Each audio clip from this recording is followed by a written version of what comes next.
Hi, I'm Rebecca Meyer, and I'm going to demonstrate today my new creative art textures that I've partnered with Joggles to create. They're really fun.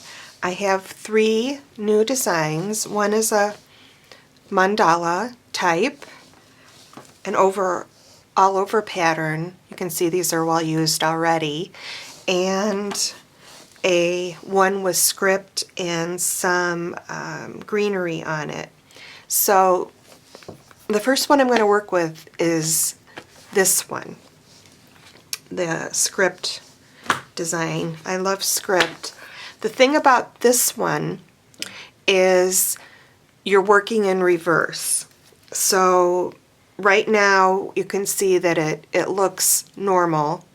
But in order for it to print correctly, you're going to place color on it with inks or paints or, whatever you like. And then you're going to put it face down onto a gel plate and then lift the design, and you will come up with, let me find it quickly.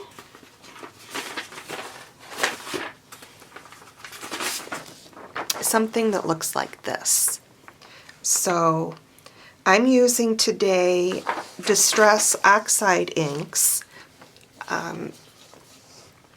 this way or this way,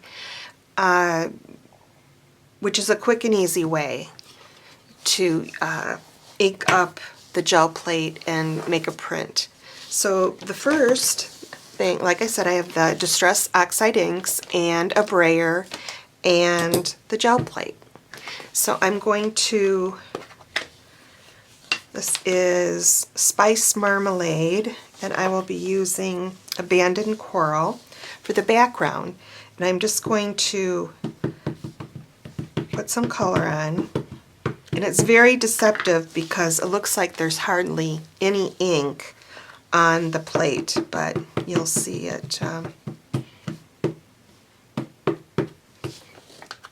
is really full of ink. So then I'm going to take my brayer and I'm just going to get that applied so it's a smooth degree variation of color. And I'm going to take a piece of regular copy paper that you use for your printer, and I'm going to just take my hands and rub the back, and we should have a color background, which we do. So I'm going to move this paper to the side, and I'm going to take my creative art texture, and I'm going to use Vintage Photo, and I'm going to ink up my pad, my creative art texture. And in order for this to print correctly, I'm going to take it and put it face down, backwards, and I'm going to press this on the back.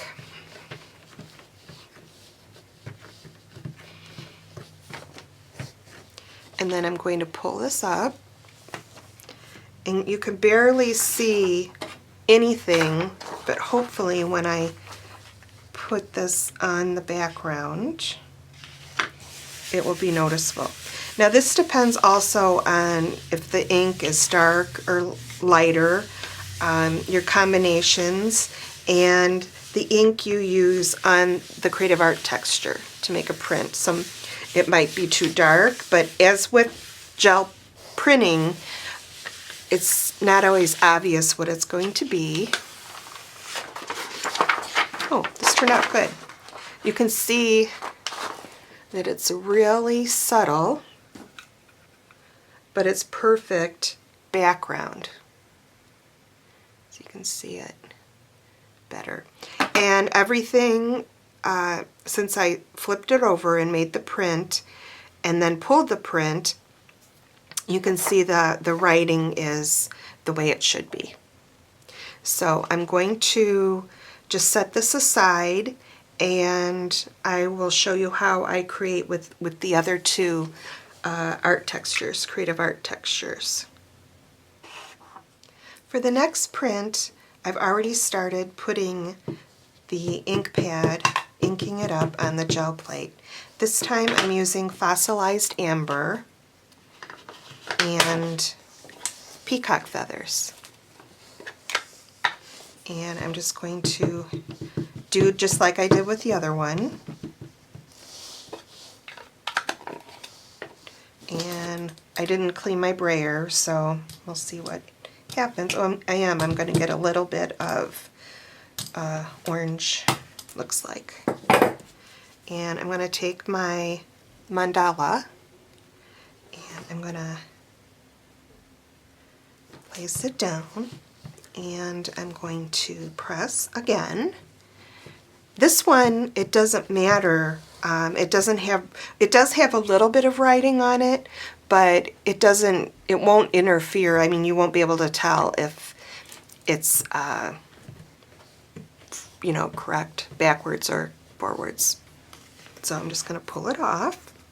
You can see a little bit of the design, but again, the oxides, when printing with them, they don't show as much as a paint would. Ooh, I really like this. Okay.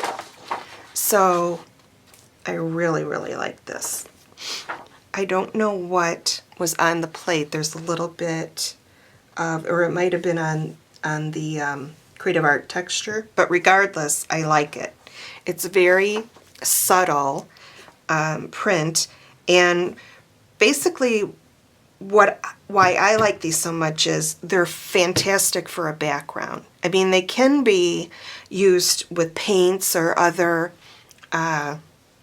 media with the creative art texture, but for me, I love creating a nice background. So I could come in with my rubber stamps or even some of my stencils and use this to decorate a little bit more, or I might just leave it as it is.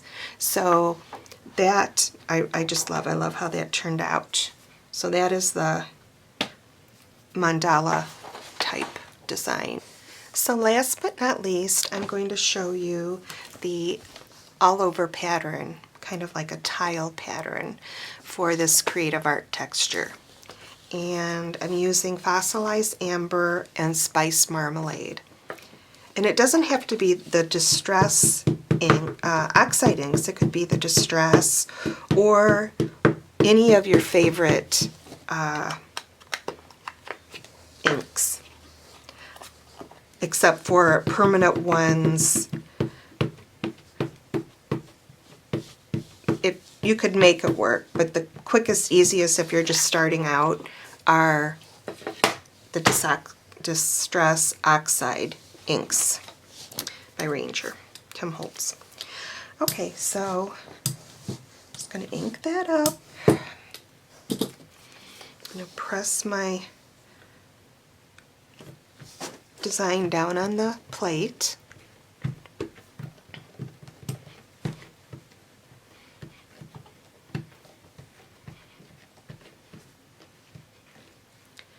And then I'll pull it up and we shall see what we have. And by the way, I'm using a 6x6 gel plate, which works nicely with the creative art textures because they are, I believe, 6 1/4 by 6 1/4. I believe so. I don't know that for an absolute fact, but ooh, this turned out pretty. So this one, I just got more of the amber coming through, and there was other stuff there must have been on my plate because I didn't get a completely clear print, but I love that. I love it because to use them, I make a little patchwork on this sheet of double-sided adhesive and make a full sheet of material that I can use for just about anything. So now this is sticky.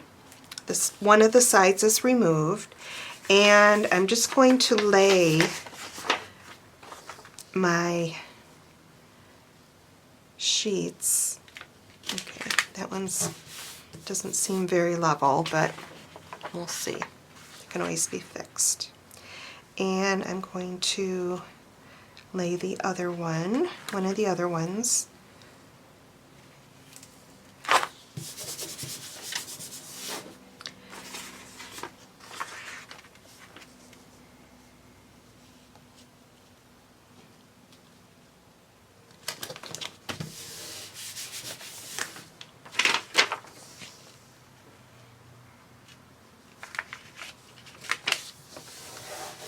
And I have a little sticky left at the bottom, but that's okay. And what I'm going to do then is trim off the excess, and I will do that and be right back. So now I have this 9 by 12 sheet of designed. I'm going to zoom out a little bit so you can see that how pretty it is.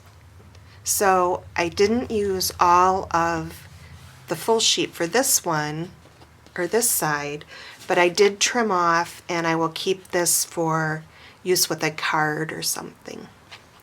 So there's a remaining sticky, there's remaining film on the back, and when I lift that off, then this will be sticky, a sticky sheet.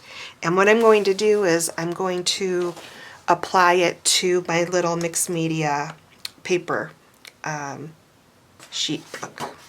So for sketches or working with my different mediums. So I'm going to eyeball this a little bit and just kind of make a crease, so just I can kind of eyeball it, and I won't need to use this part when I cut the paper.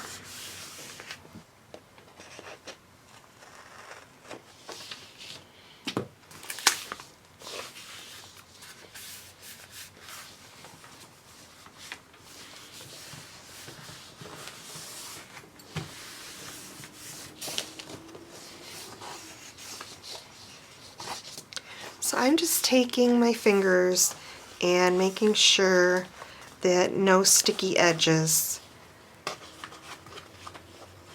And you could either take a little bit of sandpaper over the edge if you want to make completely sure. Next time though, I'll either use scissors that are Teflon or non-stick, or a craft knife, because you can see it sticks really well. So there you have it. What I can do then is leave this as it is and have my pretty little note mixed media paper pad with a little design cover. These are a quick and easy way to decorate paper, and then you can use them in many different applications for cards, collage, mixed media, whatever you want to use them for. So I hope you will give them a try.